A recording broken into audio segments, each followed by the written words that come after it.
What's up, everybody? Welcome to a brand new episode of Movie Bits. I am Tony. And I'm David. And today we have a review of Loki Episode 3. Yes. Oh, just as a heads up, these are all spoilers. Yes. Everything inside this video is going to be a spoiler. So we're assuming that you watched this video. You watched Loki before you came here. And as usual, you will be hearing the buzzer and seeing the sign right now. All right, let's get into it. Yes, let's break it down. All right, so we begin this episode with two women sitting in a restaurant.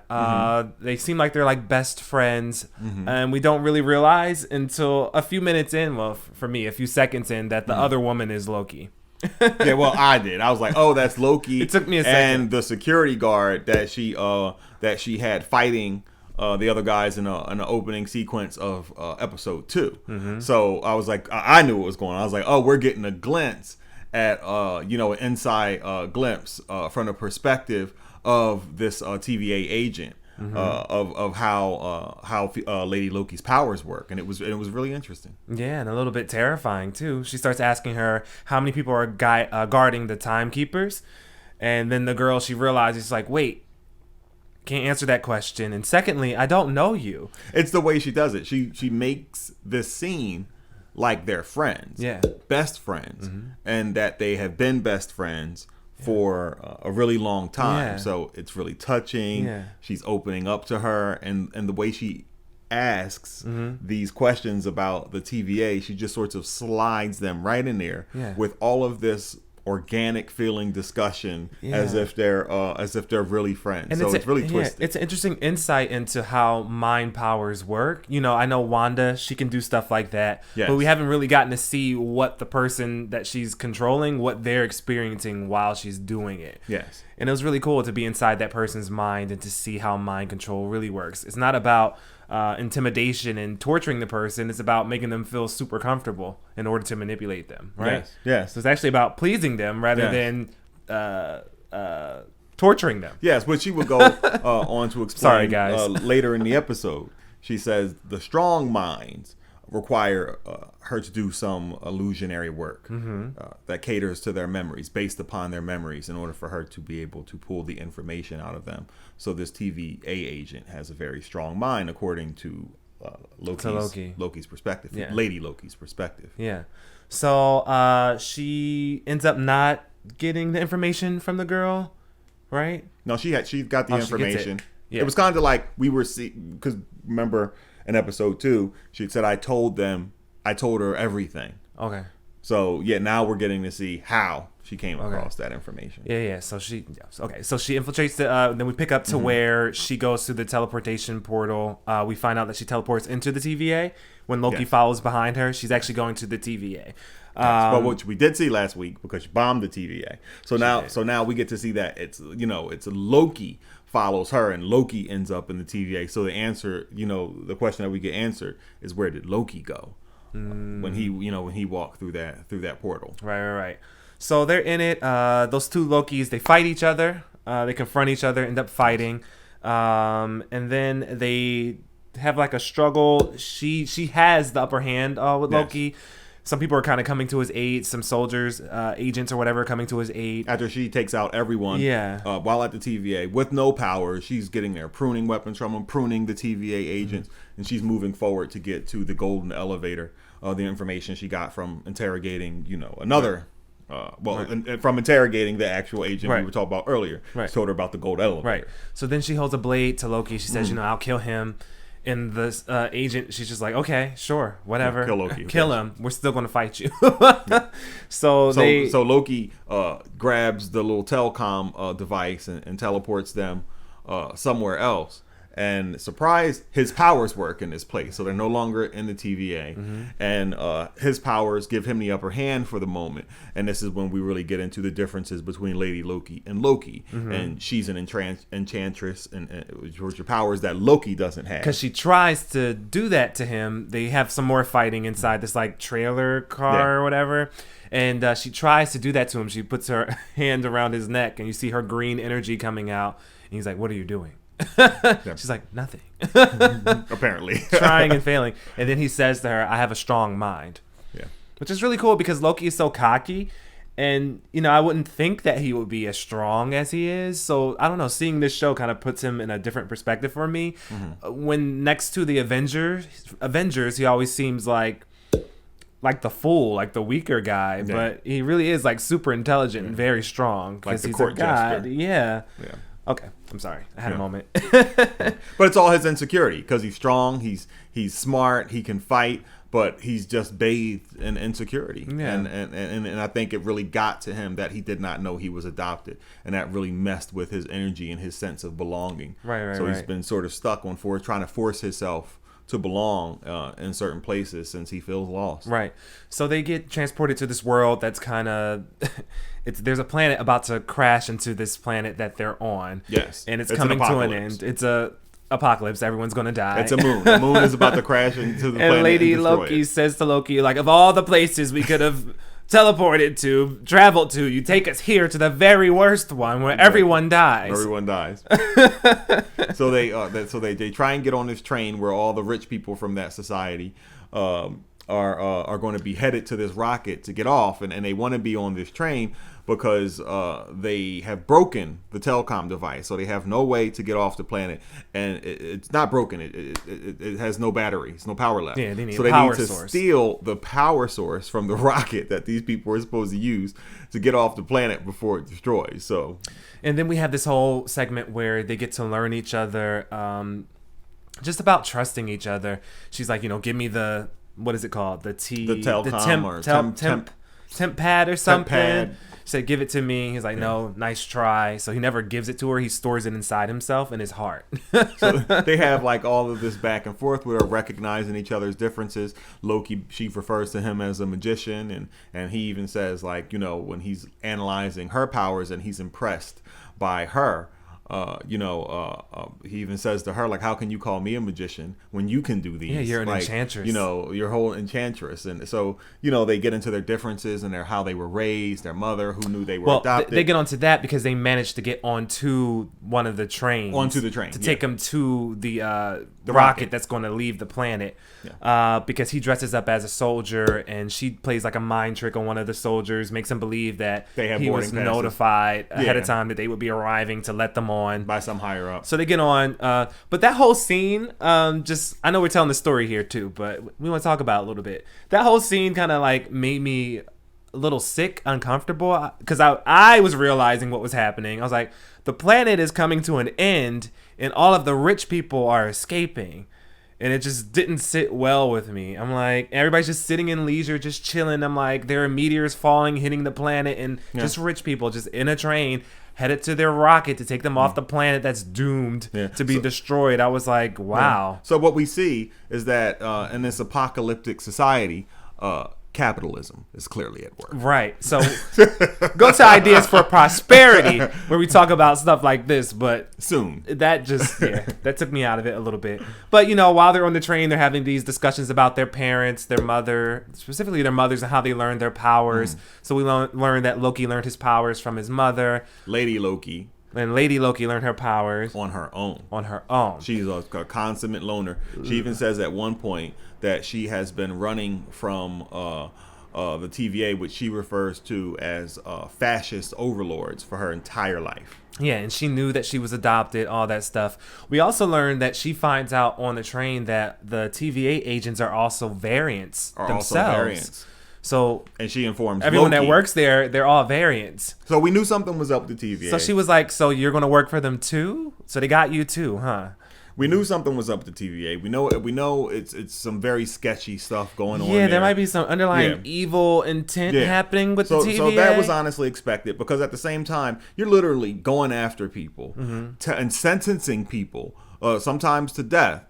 In a court that they're unaware of, laws that they have never heard of, like, oh, by the way, you've been under this jurisdiction that you've been unaware of your entire life, and now we're going to hold you fully responsible for what occurred. It does. It seems very totalitarian, very authoritarian, very fascist. The tables, I feel like, are definitely going to turn with them. They're going to probably end up being the villains, the true villains here. Yeah, the TVA is really where the villainy is starting, and it really looked like Loki and Lady Loki were having a really good mix, a good conversation. They seemed to like and respect one another and do really well working together. Yeah. And it was interesting to see Loki shoot some green energy out of his hands, and and it seemed like he's getting a little bit. Wait, before we get to that, because that's when they fight on the train. Okay. But before we got to that whole conversation that him and Lady Loki had made me very uncomfortable.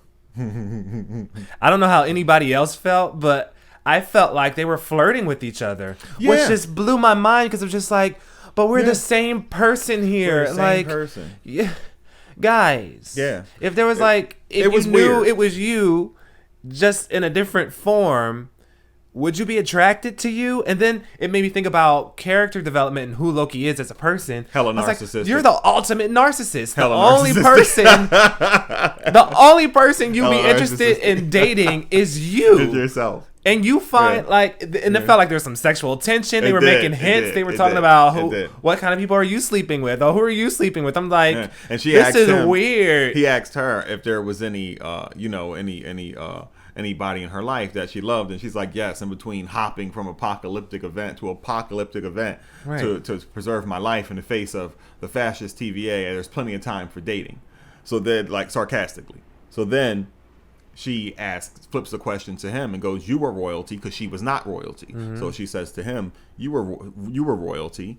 Oh, and she knew she was adopted. I think we said that, right? We did say that. Mm-hmm. Is there a princess or perhaps even a prince?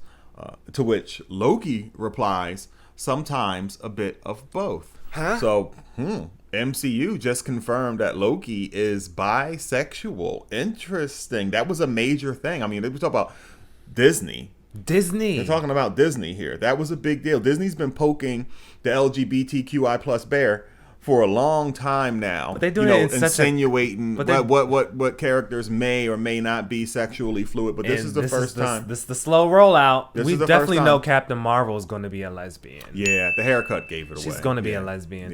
Yeah. So she showed up with that haircut. We was like, oh, we know what it is. We know what it is. See you, girl. But yeah, so so they had that very awkward, uncomfortable conversation. I didn't like it. It made me kind of squirm. And I hope they don't become a couple. I really don't want to see that story arc. That's a little too weird for me.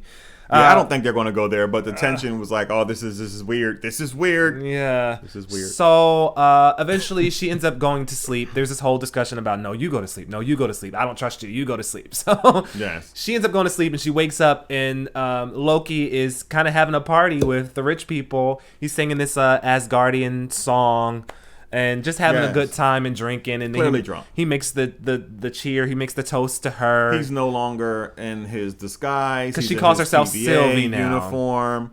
Yeah. And so he disguises to Sylvie. She doesn't refer to herself as Loki. She doesn't like to be called another Loki. So she's Sylvie now.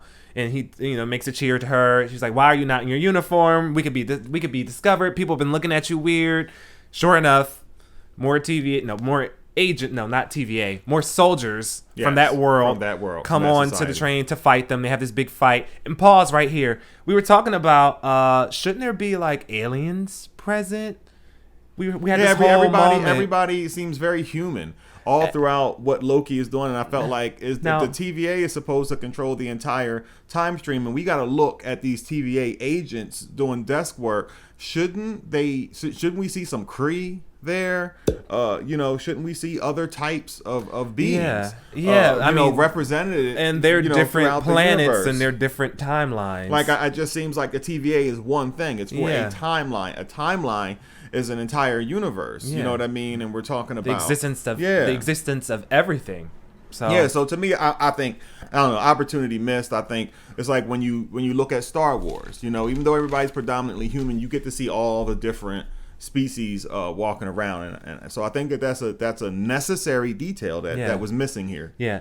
So they end up fighting these soldiers when they're discovered. We got to see some really cool use of power with Loki. Him as Tony mentioned, shooting out this green energy blast. I don't think we've ever seen that. I can't recall. And it's kind of rocking my world because I was so impressed with WandaVision and seeing how Wanda used her powers. That was more than just this like mind thing. Like she's moving things, creating energy blast barriers, and it seems like Loki can do the same thing. Loki can do some of the same things. So now that we have really seen, because even though Loki could do magic, we've never seen them really take the concept of magic in the MCU very far until the development of Scarlet Witch's character, which we received in WandaVision. Right. So Scarlet Witch, one of the benefits of WandaVision has been now we get to see Loki experience a power upgrade. Yeah. But by the finale, his power upgrade will more than likely be as impressive as maybe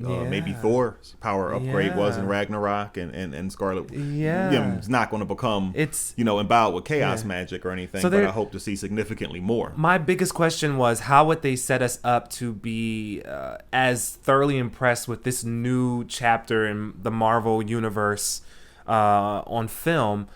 And I didn't think, I knew we would lose some characters. The team would kind of shift around. And I was like, well, how would they make me be as impressed with these side characters as I am with the main characters in the Avengers? But I see what Disney is doing. Like, they're really upping up the ante on these characters. So I'm actually getting very excited and interested in Loki and his power, his abilities. Well, it really is like reading a comic book. You have your main titles, you have your Avengers title, you have your X-Men title, but then for a while Gambit had his own solo series, so a lot of character development took really place there. So now we get to have these these TV shows which really serve as like the comic book solo story for these team-based characters, and that's where we can get a lot of development and their own little personal world and perspective reality. And so I expected to see all of this and knew the country was going to end up falling in love. It's amazing with these new characters, with these supporting characters, even more so, and it would be their time to step to the front. So, I'm loving it. So they have this fight. They end up getting thrown off the train. Yes. Loki takes a tumble, breaks the teleportation device.